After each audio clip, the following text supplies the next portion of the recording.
오늘은 고린도전서 13장 1절에서 7절을 통해서 사랑이 없으면 이란 제목으로 말씀을 드리겠습니다.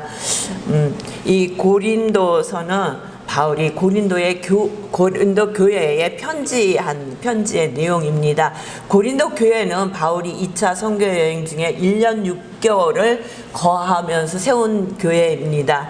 하나님께서 고린도에 있을 때 사도행전 18장에 보면 밤에 주께서 환상 가운데 바울에게 말씀하시되 두려워하지 말며 침묵하지 말고 말하라. 내가 너와 함께 있음에 어떤 사람도 너를 대적하여 해롭게 할 자가 없을 것이니 이는 이 성중에 내 백성이 많음이라. 이렇게 말씀을 하십니다. 그래서 그곳에서 1년 6개월 동안 사역을 하는데 고린도 교회 하면은 고린도에서 만난 가장 유명한 일꾼들이 있잖아요. 브리스길라와 아굴라 부부를 만난 그 고린도 교회에 편지한 내용입니다.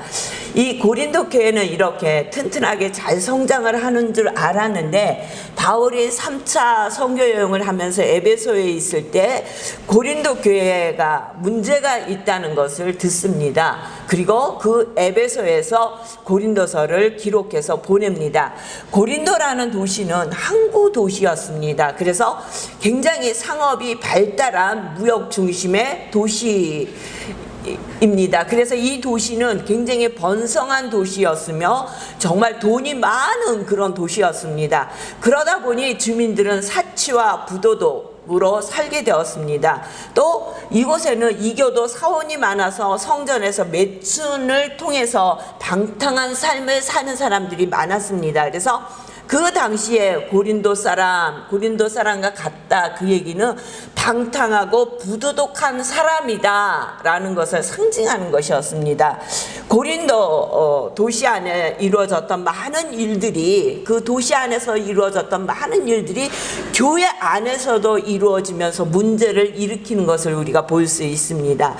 고린도서 1장에 보니까 이들에게 가장 처음 문제가 일어난 것이 있었는데 그 문제가 어떤 문제였냐면 파벌이 생겼다는 거예요. 분쟁이 생겼다는 것입니다.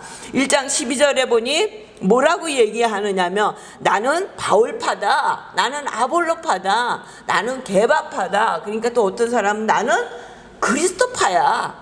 이렇게 교회 안에 파벌이 생겼다는 거예요.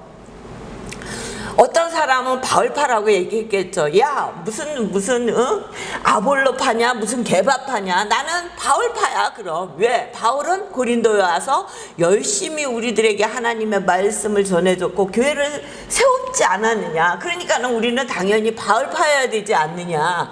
그랬더니 또 한쪽에서는 그런 거예요.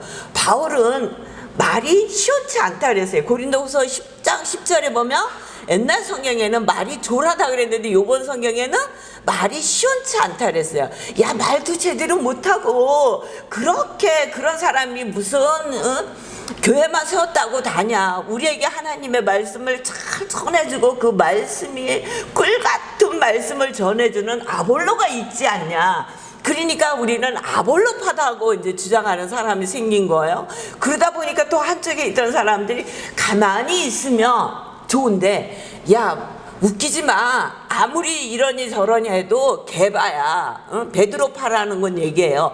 게바는 누구냐. 예수 주님과 함께 3년 반 동안 같이 생활을 했고 그를 통해서 많은 은사가 나타났잖아요. 성령이 그와 함께 하심으로 많은 은사가 나타났으니 게바만한 사람이 없어. 게바파야.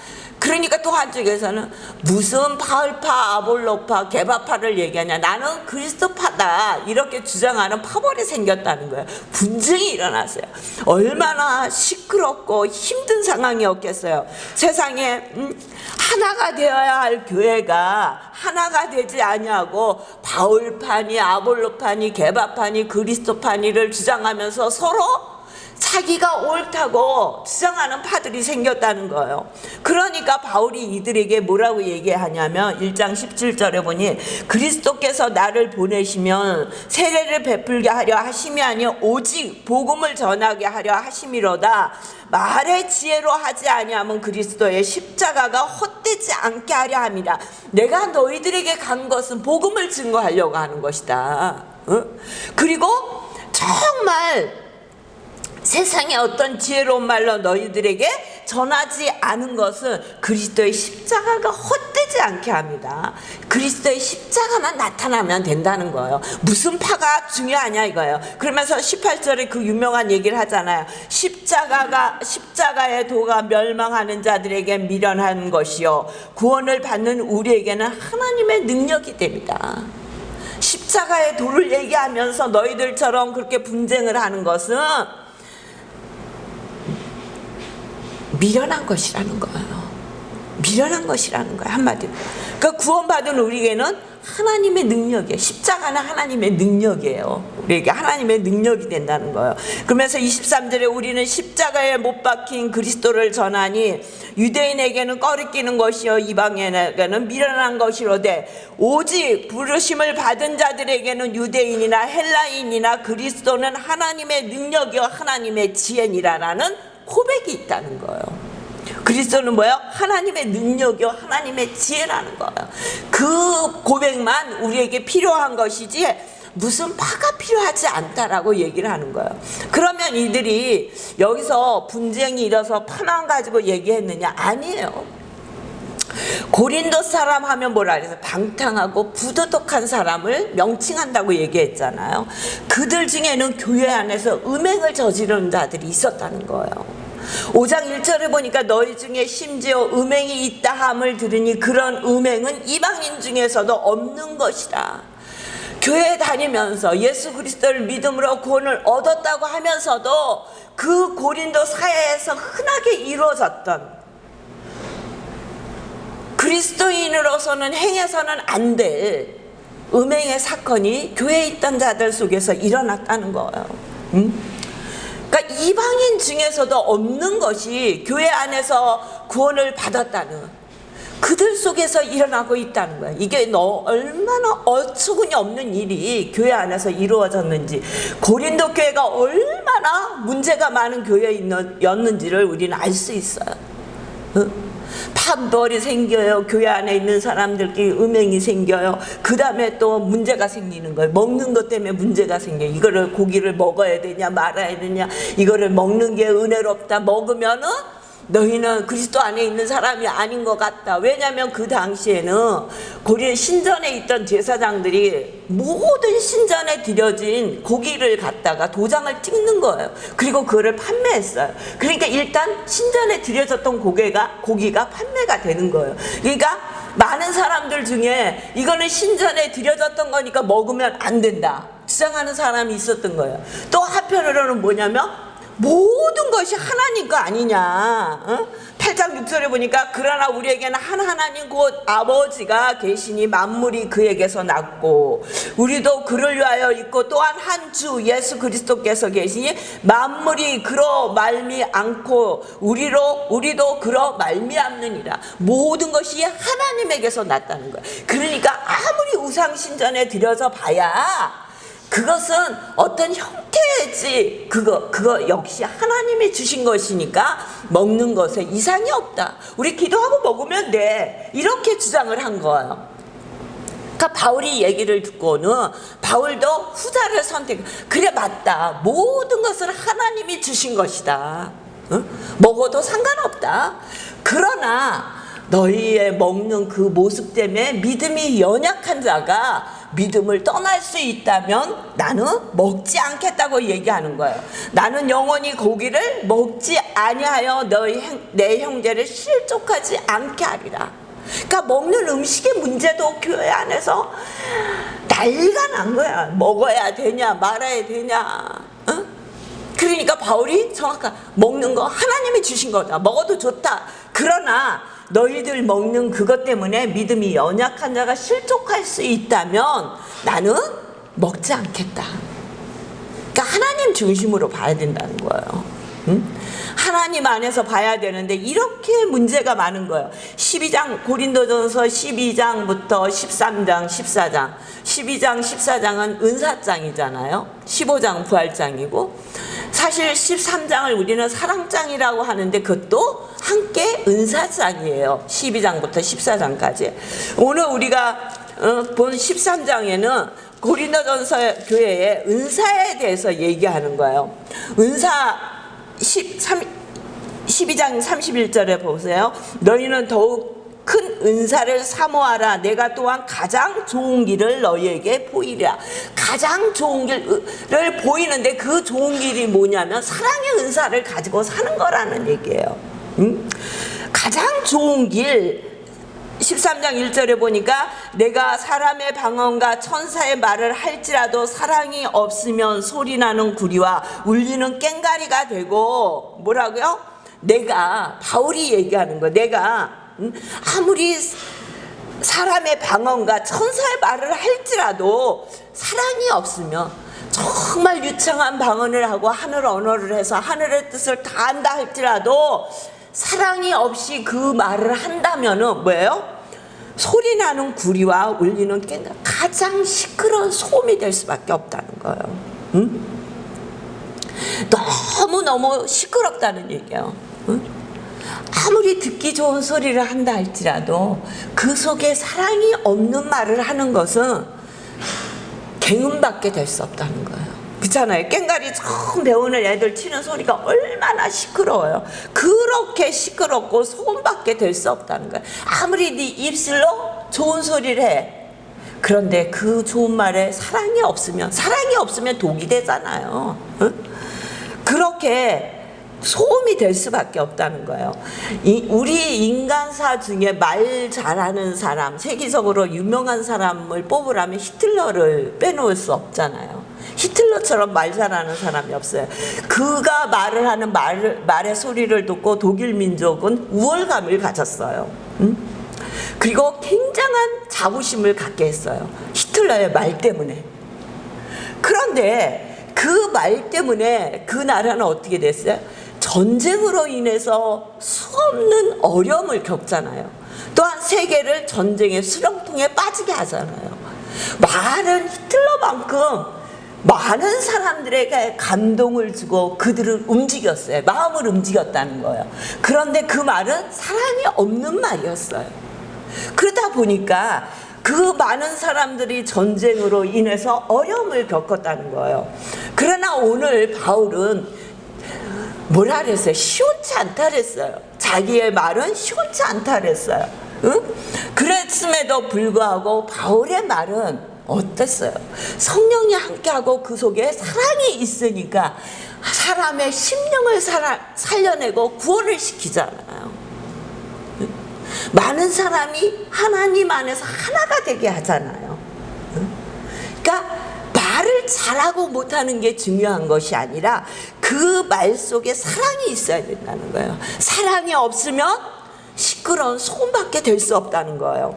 2절에 보니까 내가 예언하는 능력이 있어 모든 비밀과 모든 지식을 알고 또 산을 옮길 만한 믿음이 있을지라도 사랑이 없으면 내가 아무것도 아니요. 내가 예언하는 능력은 뭐야? 하나님의 말씀을 전하는 능력. 또 하나님의 모든 비밀과 지식을 알고 산을 옮길 만한 믿음이 있다는 거예요. 그런데도 사랑이 없으면 아무것도 아니라는 거예요.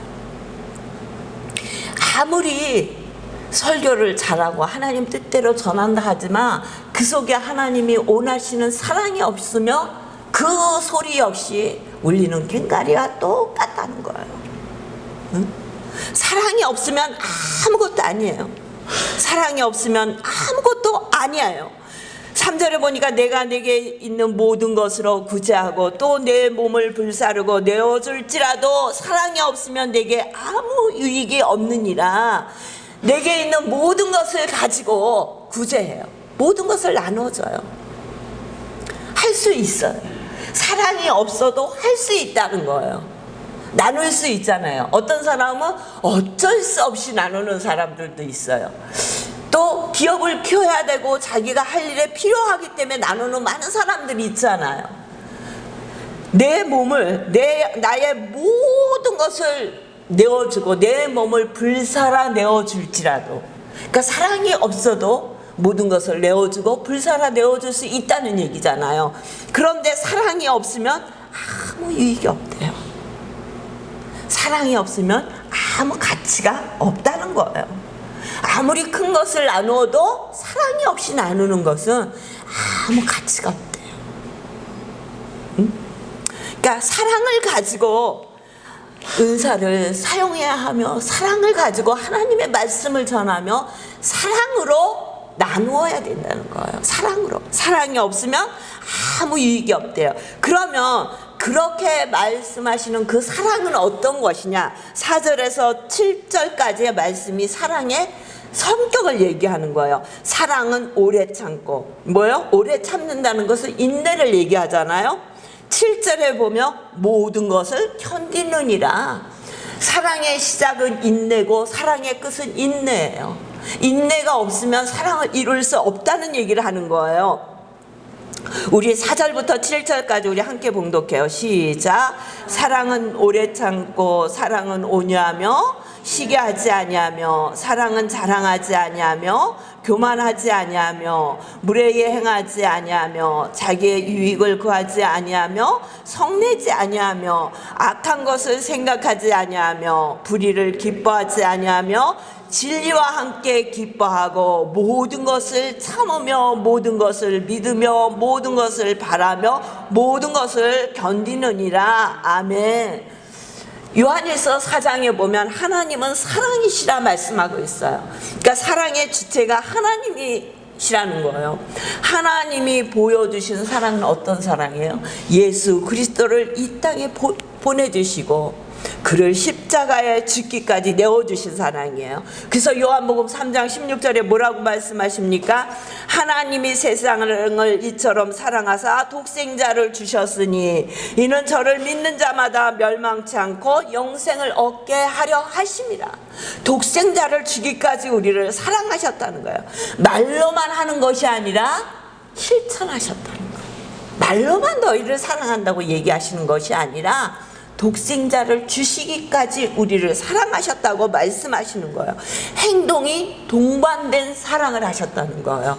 말로만 사랑한다는 것이 아니라 우리가 정말 사랑하면 나누잖아요. 사랑하면 참잖아요. 사랑하면 조금은 온유해질 수 있잖아요. 시기하지 않잖아요. 사랑하는 사람은 자랑하지 않아요. 교만하지 않잖아요. 내가 사랑하는데 그렇게 그 사람 앞에서 교만합니까? 아니잖아요. 겸손해지잖아요. 우리가 사랑하면. 우리가 하나님 앞에 나와서 이렇게 겸손한 마음으로 예배를 드리는 것도 하나님을 사랑하기 때문이에요. 가장 겸손한 모습으로 우리는 예배드리기 원하잖아요. 그러면서 사랑하며 무례히 행하지 아니하며, 무례히 행하지 않아요.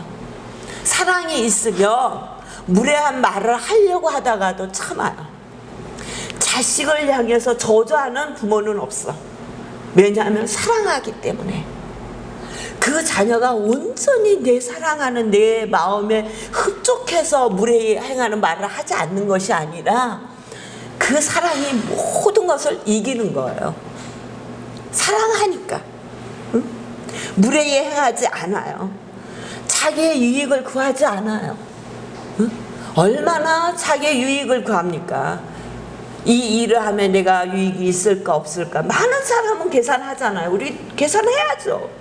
근데 정말 사랑하는 사람 앞에서는 계산하지 않아. 응? 성내지 아니하며 악한 것을 생각하지 아니하며. 사랑하며 올라갔다가 내려가잖아. 이게 계속 성이 올라와 있으면 사랑을 돌아봐야 돼. 사랑하기 때문에 내가 이 말을 하는 거야 그러면서 악한 말을 쏟아내는 것은 정말 그 사람이 사랑을 하고 있나 돌아봐야 돼. 무례히 행치 않는다고 그랬잖아요. 그러니까 대접을 해주는 거예요. 무례히 행치 않는다는 것은 대우를 하는 거예요. 예의를 갖추는 거예요. 근데 사랑이 없으면 예의를 갖추지 않아. 무례히 말해. 무례히 하는 행동을 해. 언어가 통하지 않아도 그 사랑을 하며 이 몸에서 나오는 그것이 무례하지 않잖아요. 상대방이 부족하고 또 부족해도 우리가 그 상대를 사랑하며 무례행하지 않아요. 근데 사랑이 없기 때문에 무례행하며 성내며 악한 것을 생각하는 거예요. 악한 말을 하는 거예요. 그러면서 6절에 불의를 기뻐하지 아니하며 진리와 함께 기뻐하고, 그쵸? 진리와 함께 기뻐하고 모든 것을 참으며 모든 것을 믿으며 모든 것을 바라며 모든 것을 견디느니라. 사랑이 있으면요 참을 수 있고요, 믿을 수 있고요, 바랄 수 있고요, 견딜 수 있어. 사랑 안에 있으면 견뎌나가서 이길 수 있다는 거예요. 인내하며 살 수 있다는 거예요. 아무리 요새 그 금쪽 같은 내 새끼인가 그거 나오잖아요, 프로에. 어떻게 저런 새끼를 키울까 할 정도로 문제가 많은 애들이 나오잖아요. 생각지도 않은 행동들을 하잖아요. 근데 그 부모 보세요. 우리는 그런 프로그램을 보면서 어떻게 생각을 합니까? 어떻게 애가 저래? 아이고 저걸 가만둬? 막 그러잖아요. 속에서 올라오는 대로 얘기하잖아요. 근데 그 부모는 그 아이가 너무너무 옳지 않은 행동, 생각지도 못한 행동을 할 때 야단을 칠전적 그 마음속은 울고 있어. 울고 있잖아요. 그러니까 그런 어려움을 다 겪으면서 TV 프로그램에 얼마나 거기 나온다는 게 그 결단이 없이는 나올 수 없을 것 같아요. 자기 가정의 모든 모습을 드러내야 되는데 그럼에도 불구하고 나오는 것은 그 자식을 그만큼 사랑하기 때문이에요. 너무너무 사랑하니까 그 모습을 보면서 아픈 거야. 너무 아픈 거야. 어떻게 할 수가 없는 거야. 견딜 수가 없는 거예요. 그걸 보면서 야, 부모는 참 대단하다. 그게 사랑이라는 거예요. 응? 그런 모습을 보면서도 부모는 참아줘. 그리고 바른 길로 갈 수 있도록 그를 위해서 최선을 다하는 거야. 그 최선을 다하는 것이 잘못된 방법일 수 있잖아요. 잘못된 방법인 경우가 너무너무 많이 있더라고요. 사랑이라고 주는 방법이 잘못된 방법일 때가 너무 많이 있음에도 불구하고 그 부모가 그렇게 하는 것은 그 안에 사랑이 있다는 거예요. 그러면서 견디잖아요. 어떤 애는 보니까 계속 엄마한테 침을 뱉더라고요. 그렇게 침을 뱉어. 어떻게 견뎌요? 남이 나한테 침을 한 번만 뱉으면 평생 원수 될걸요? 근데 그 자녀는 자기 기분에 맞지만 않으면 엄마한테 침을 그렇게 뱉는 거야. 그러면서 뭐라 그래요? 엄마 꼴보기 싫어. 엄마 가. 엄마 죽었으면 좋겠어. 그렇게 얘기하는데도 아파하지 미워하지 않잖아. 그런 아픔을 갖고 있는 애 때문에 그 자식 때문에 너무너무 아프지? 꼴보기 싫어서 그 딸이 엄마 죽으면 좋겠어. 나도 너 죽으면 좋겠어. 그렇게 얘기하지 않아. 그게 사랑이에요. 사랑. 하나님은 우리를 얼마나 사랑하셨으며 독생자 외아들을 우리에게 주셨어요. 그리고 우리가 아직 죄인 되었을 때 그리스도께서 우리를 위하여 죽으심으로 하나님에게서 우리에 대한 사랑을 확증하셨느니라. 얼마나 사랑하시며 우리가 죄인 되었을 때 너희가 의롭고 변화되고 하나님 말씀대로 살려고 할 때가 아니라 죄인 된 그 모습 그대로 고린도 교인들처럼 그 모습 그대로 가지고 있을 때 하나님께서는 우리를 위해서 예수 그리스도를 보내주시고 그를 십자가에 죽게 하셨다는 거예요. 그것은 뭐냐? 자기의 사랑을 확증하셨다는 거예요. 우리에게 사랑을 보여주셨다는 거예요. 13절에 보니까 그런즉 믿음, 소망, 사랑 이 세 가지는 항상 있을 것인데 그 중에 제일은 사랑이라. 사랑이 없으면 아무것도 아니라는 거예요. 이번 주는 우리 고유의 명절 추석을 우리가 보내게 됩니다. 이 추석을 보내시면서 서로 사랑을 나누는 그런 추석이 되시기를 주의 이름으로 축원합니다.